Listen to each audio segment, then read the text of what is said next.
খিচুড়ির সাথে গরু মাংস খাও না খাও দেখে নাও। চলুন আজকে ভিডিও শুরু করা যাক, চলো। পাতিলের ভিতরে মাংস আছে, মাংস আজকে রান্না করব, চলো।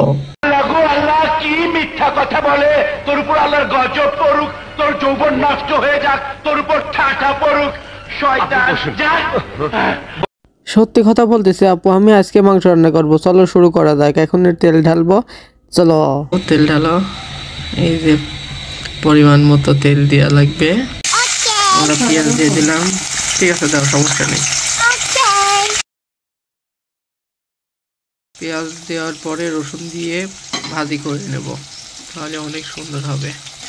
কিছুক্ষণ এইভাবে তেলের পাড়ে রেখে দেবো, যাতে করে পেঁয়াজগুলো ভাজে অনেক ভালো হয়। দেখেন অনেক সুন্দর লাগতেছে, দেখেন পেঁয়াজ ভাজি করা শেষ, পেঁয়াজের কালার অনেক সুন্দর হয়ে গেছে। এখন আমরা মশলাগুলো দিয়ে দেব। প্রথমে আছে আদা বাটা, তারপরে মশলা বাটা, তারপরে ধনে গুঁড়া, হলুদের গুঁড়া, এখন আমরা মরিচের গুঁড়া দিয়ে দেব। দেখেন অনেকটুকু মরিচের গুঁড়া দিয়ে দিছি, দেখতে অনেক ভালো লাগবে। মরিচের গুঁড়া দিয়ে দেওয়ার পরে একটু আমরা নেড়ে নেব যাতে অনেক সুন্দর লাগে। তেজপাতাও দিয়ে দিলাম, পরিমাণ মতো লবণ এর ভিতরে দিয়ে দিচ্ছি, অল্প করে ডালচিনি দিয়ে দিলাম। অনেক সুন্দর লাগতেছে, দেখতে পারতেছেন। মশলাগুলো আমাদের কষানো কমপ্লিট, এখন আমরা মাংস দিয়ে দেব। চলুন মাংস দেওয়া যাক।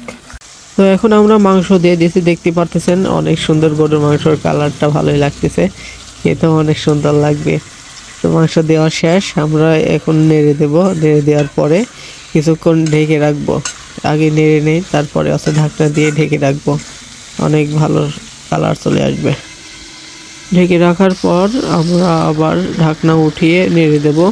নেড়ে দিলে মাংসটা অনেক সুন্দর হবে, কালার চলে আসবে। দেখতে পারতেছেন অনেক সুন্দর লাগতেছে দেখতে। এভাবে কিছুক্ষণ চুলার পর রেখে আস্তে আস্তে জাল দিতে হবে যাতে মাংসগুলো সিদ্ধ হয়।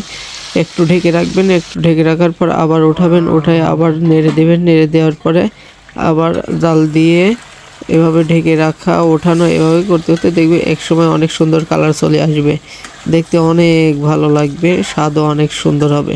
দেখেন আমাদের মাংসের কালারটা অনেক সুন্দর চলে আসছে। মাংসগুলো অনেক সিদ্ধ হয়ে গেছে, তাই আমরা এখন অল্প করে পানি দিয়ে দেব। পানি দিলে মাংসগুলো আরও একটু সেদ্ধ হবে, তাহলে খেতে অনেক ভালো লাগবে। চলুন একটু পানি দিয়ে ঢেকে রাখা যাক। পানি দিয়ে ঢেকে রাখার পর ঢাকনা উঠিয়ে দেখেন অনেক সুন্দর একটা কালার চলে আসছে। তো আজকের ভিডিও এই পর্যন্তই, সবাই ভালো থাকবেন, আমার জন্য দোয়া করবেন, আমার ভিডিওগুলো শেয়ার, কমেন্ট, লাইক করে দিবেন। আসসালামু আলাইকুম।